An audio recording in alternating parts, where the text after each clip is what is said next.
감정이 동물이다 보니까 스트레스를 많이 받고 매사가 갈등이에요. 서로 주장이 달라서 머리는 이해는 하는데 마음은 또 달라요. 예전에 천주교의 김수환 추기경께서 하시던 말씀이 생각이 나는데, 이 세상에서 가장 힘들고 어려운 여행은 머리에서 마음으로 가는 여행이다. 우리가 저 사람이 배신을 해도 용서해야 되는 걸 압니다. 내가 나를 위해서. 그리고 서로 이렇게 미워하는 마음이 있어도 내려놔야 되는 것도 알지만, 이 머리는 되는데 또 마음은 안 돼요. 마음에서 정해져야만 이 행동으로 옮겨지거든요. 그래서 스트레스를 많이 받습니다. 그럼 스트레스는 뭐예요, 여러분? 스트레스는 만병의 근원이라고 그러잖아요. 예전에 저도 들은 얘기입니다만은 어떤 박사님이 말씀을 하시는데, 동물 중에서 죽을 때까지 노화도 안 걸리고 병도 안 걸리는 그런 동물이 있다는 거예요. 바로 새입니다, 새. 그래서 앵무새는 100년을 살고, 앵무새가 100년을 살아요.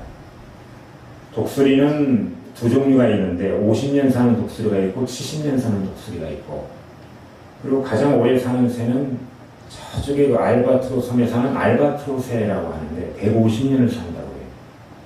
근데 중요한 것은 노화가 안 되고 병이 안 걸린다. 우리 쪽에 보살님 연세가 어떻게 해야 되십니까? 실례지만. 스님이 묻는 거는 이제 실례가 아니에요. 70 넘으셨는데 150살까지 이렇게 사셨으면 좋겠습니다. 왜 스님이 웬 욕을 하느냐 이렇게 하시겠는데, 병 안 걸리고 노화 좀 안 되고 건강하게, 그런 얘기 하잖아요. 99살까지 2, 3일 앓다가 죽는 거, 그걸 이제 998823이라고 그러잖아요. 근데 새가 노화도 안 되고 병도 안 걸린다. 그러면 왜 죽는가? 사람들한테 잡히거나 아니면 이제 사냥당해서 죽는다고 해요. 그래서 왜 그런가 그랬더니, 왜 스트레스를 안 받아서 노화도 안 되고 병이 안 걸리는가? 스트레스를 받으면 새는 날아가는 것뿐이야. 난리가 있습니다. 그럼 스트레스 안 받으면 가만히 있으면 돼요. 그러니까 한마디로 얘기하면 이진법입니다. 동물들은 단순해요. 일반 동물들도, 저도 용맹이라고 풍산개를 기르고 있습니다만, 자기보다 약하면 싸워요. 자기보다 강하면 도망가요. 그런데 우리 인간은 어떻습니까? 야, 저거 내가 싸워야 되는가? 팀장이 뭐라고 그러는데 내가 싸우면 여기 회사를 그만둬야 되는데, 다른 회사 또 이력서 써야 되고, 야, 이거 말을 해 마라, 이런 갈등이 있습니다. 그게 이제 스트레스예요. 사람들이 잘못 알고 있는 것이, 이 스트레스를 안 받으면 평상심을 유지할 수가 있습니다. 그런데 스트레스를 잘못 알고 있어요. 우리가 굉장히 힘든 일이 스트레스라고 생각하는데, 그것이 아니라 우리가 그 일을 어떻게 생각하느냐에 따라서 스트레스가 되고 안 되고 합니다. 왜냐하면 우리가 기쁜 일도 있죠. 기쁜 일도 스트레스가 될 수가 있습니다. 왜냐하면 평상심이 안 되거든요. 호수처럼 고요한 마음이 안 되고 들뜹니다. 예를 들면 우리 보살님님 젊으신데 아직 오늘 오신 분 중에 가장 젊으신 것 같아요. 우리 저사님하고 데이트할 때 그때 어떻습니까? 처음 만나서 마음이 심장이 막 뛰고, 오늘 어떤 옷 입어야 되나, 저 사람이 나를 이쁘게 봐줘야 되는데, 우리 처사님은 저의 이제 내가 잘 보여야 되는데, 그래서 잠도 못 이룰 때, 그럴 때가 있었죠. 지금은 아니겠지만. 그러니 이제 마음이 이렇게 헐떡거리는 스트레스입니다. 그리고 어려운 시절에 여러분 소풍 갈 때 어때요? 그 다음날 소풍 간다고 그러면 내일 비 오면 어떡하지? 근데 꼭 수긍할 때 비 오는 학교가 있어요. 그죠? 그리고 우리 엄마가 김밥을 사는데 내 친구들하고 가서 김밥 먹고 또 오락대회 하면 노래 부를 거 생각하면 잠을 못 잡니다. 그런데 이렇게 좋은 일은 같은 스트레스지만은 왜 마음이 힘들지 않는가? 그건 갈등이 없어. 갈등. 그러니 우리가 평상심을 유지하고 스트레스를 받지 않으려면 과연 어떻게 그 일을 생각하는가, 이것이 가장 중요한 거라고 생각을 합니다. 그래서 2560년 전에 이미 부처님은 이것을 아시고 뭐라고 얘기하셨냐면 과거로 가지 않고 또 아직 오질 않을 미래로 가지 않고 현재 오롯이 정진하는 그런 사람만이 항상 해맑고 청정한 마음을 유지할 수가 있고, 그 마음이 허공과 같으면 그것을 바로 부처라고 한다. 어떻게 보면 불교의 이제 뭐 사성제나 십이연기나 또는 무아, 공사상 여러 가지 불교의 철학적인 메시지가 있지만 이것을 하나로 모으면 딱 한 가지, 평상심을 가져라. 그런데 이제 나이가 먹으니까 이 근육도 좀 많이 없어지는 것 같고 또 행동도 늦어지고 그러다 보면 스트레스를 안 받을 수가 없어요. 살아보면 알아요. 그죠? 매사에 스트레스예요. 배우자와의 문제, 자식과의 문제, 돈 문제, 또 직장 상사의 문제. 자기가 기분이 좋을 때, 다시 말하면 그 일을, 그 생각하는 그 갈등 상황에서 좀 편하게 마음을 먹으면 스트레스를 받지 않는데, 근데 왜 스트레스를 받는가? 하기가 싫거든요. 마음이 동하지가 않아요. 그럼 결국에는 뭔가? 가만히 생각해보면 마음심에서 이루어지는구나. 마음에서. 그래서 오래전에 그 원효대사가 일체유심조, 해골에 담긴 썩은 물을 의상대사하고 중국으로 가는 길에 어두운 밤에 산속의 동굴에 들어가서 목이 마르니까 먹었는데 그때는 너무 달콤하고 감노수처럼 맛있었는데 아침에 일어나 보니 썩은 물에 담긴 썩은 해골에 담긴 물이었어요. 그래서 막 토하잖아요. 토하면서 깨우친 분이 원효대사예요. 이 마음이 이렇게 만드는구나.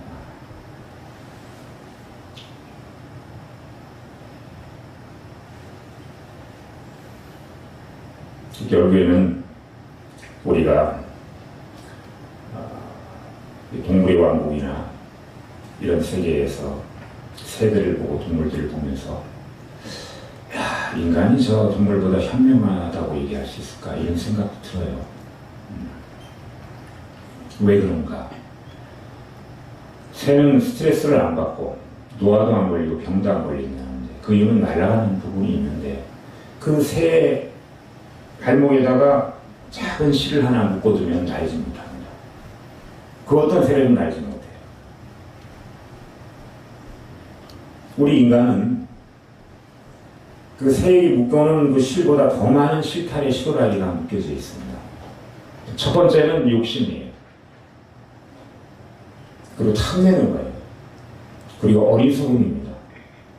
그리고 나를 중심으로 모든 걸 보는 그 아상, 내가 만드는 그 상에 갇혀서, 그 프레임에 갇혀서 나오지 못하는 그런 실에 묶여져 있어요. 그래서 동물처럼 이진법을 쓰지 못합니다. 그런 실오라기를 하나하나 뜯어내는 것, 그것을 또 수행이라고 해요. 그래서 여러분들이 이 사찰에 와서 기도하시면서 소원도 빌고 또 힐링도 되고 그래서 마음 전환도 하고 그러지만 과연 내가 자리에 와서 마음 수행을 했는가 한번 생각해 볼 필요가 있습니다. 마음이 수행이 돼야 돼요. 그래서 마음이 평상심이 돼야 돼요. 그러려면 어떻게 되는가? 마음이 가라앉으면 마음이 모아집니다. 이것을 뭐라고 하냐면 불교에서는 일심이라고 해요. 일심. 그리고 다른 말로 하면은 재불심이라고 합니다. 부처님의 마음이라고 해요. 그 마음이 모아지면은 그때 비로소 머리에서 가슴으로 가는 여행이 완료가 됩니다. 가슴으로 느껴져요. 가슴으로 느껴지면 지혜가 보입니다.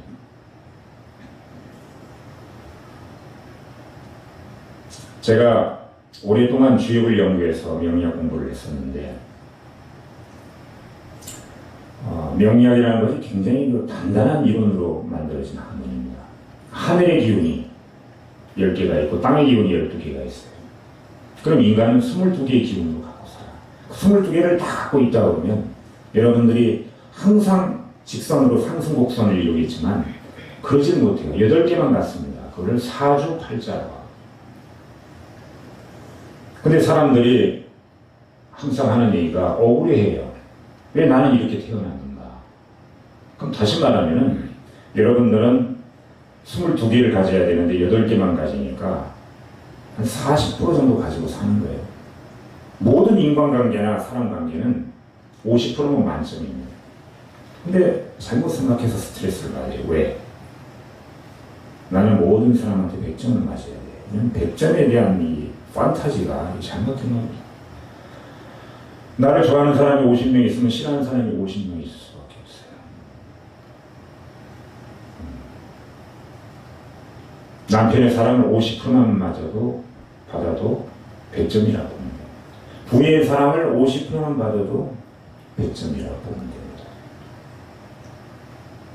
다시 말하면 사주라고 하는 것은 태어난 연월이시죠. 이거는 바꿀 수 없어요. 왜? 어머니 뱃속으로 다시 들어갈 수 없잖아요. 성이. 근데 팔자는 바꿀 수가 있어요. 팔자는 에너지입니다. 그럼 팔자를 바꿀 수 있는 방법은 바로 평상심이 있습니다. 여러분들이 스트레스를 받고 마음이 헐떡거리고 마음이 들뜨거나 가라앉으면 이게 되면 실수가 많아요. 그래서 사람을 총으로 쏘는 것보다 말을 잘못해서 상처를 받게 되면 40년, 50년. 그러니 부부간에도 말을 조심하고 형제간에도 동기간에도 항상 긍정적인 말을 하고 부정적인 말을 하면 부정적인 에너지가 항상 나에게 옵니다. 양자역학에서도 마찬가지예요. 사이언스지에 실렸던 얘기입니다. 미국에 항상 긍정적인 마음으로 좋은 생각을 해요. 어떤 생각을 하느냐에 따라서 이것이 스트레스가 되고 갈등이 될 수가 있고 어쩔 때는 우리가 그렇게 원했던 평상심이 될 수가 있어요. 부처님은 이 평상심을 28에 얻어서 80까지 유지를 하셨다고요. 화를 내지 않고 크게 탐내지도 않고 그러니 어리석지 않아서 늘 청정한 하늘처럼 유지하다 보니 생사를 뛰어넘습니다. 그러니 걸림이 없어요. 자꾸 걸리는데 우리가 살면서 갈등과 스트레스 때문에 그랬거든. 그러니까 어린이집에 가면은 시소 있잖아요. 누가 타지 않으면 가만히 있잖아요. 누가 타면 움직이잖아요. 우리 삶이 그렇습니다. 우리나라 최초로 그 우주인이 된 이름이 스티브 김인가요? 기억이 잘 나지 않습니다. 스티브 김이라는 사람이 있었는데 이 사람이 우리나라 최초로 나사의 우주인이 됐어요. 그런데 그 친구가 네이처지인가 아무튼 거기 나와서 인터뷰하는 거를 제가 그 원어로 되어 있는 거 영어로 제가 한번 읽어본 적이 있었는데 해석은 잘 못합니다만 읽어본 적이 있었는데 뭐라고 얘기를 하냐면 누구에게나 나쁜 카드를 갖고 태어날 수가 있다. 그러나 운명은 내가 결정을 해서 내가 개척할 수가 있다. 이런 얘기를 했어요. 그 스티브 김이라는 친구가 미국에서 태어나서 어머니는 한국인이고 아버님은 미국 사람인데 아버지가 술을 먹고 가정 통역을 하는 그런 사람이었어요. 근데 이 스티브 김이라는 친구가 8살 때 우리나라 지금 초등학교 1학년 때죠. 8살 때 그 술 먹고 부인을 때리고 행패를 부리니까 경찰이 온 거예요. 우리나라와 달리 미국은 경찰이 금방 옵니다. 그 경찰이 보는 앞에서도 계속 싸우니까 경찰이 총을 쏴서 그 나이에 8살 때 자기 아버지가 죽는 모습을 봤어요. 그리고 학교는 할렘가에서 그 범죄인들이 많은 그 흑인들하고 같이 운동을 했는데 의대를 들어가고 장학생이 되고 미국의 가장 유명한 그런 대학에 들어가서 결국에는 우주인이 됐다. 다시 말하면 팔자는 바꿀 수 있다. 사주는 못 바꿔. 그래서 우리 법원님께서는 스트레스는 받을 수는 있지만 내가 어떻게 하느냐, 어떻게 생각하느냐에 따라서 이것이 갈등이 될 수가 있고 또 때로는 이것이 어찌 보면 나에게 긍정적인 것으로 작용을 해서 내가 살아가는 내 삶의 밑거름이 돼서 성공할 수 있는 그런 바탕이 될 수도 있다. 그래서 우리 보호들께서는 우리 불자답게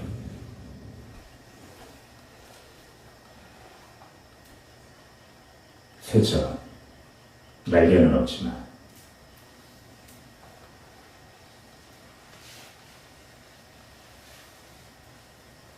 우리가 현명하게 정진할 수 있는 그런 불자가 되기를 이 초가을에 푸른 하늘을 보면서 여러분들에게 당부를 드리면서 오늘 본문을 마치도록 하겠습니다. 성도하시기 바랍니다.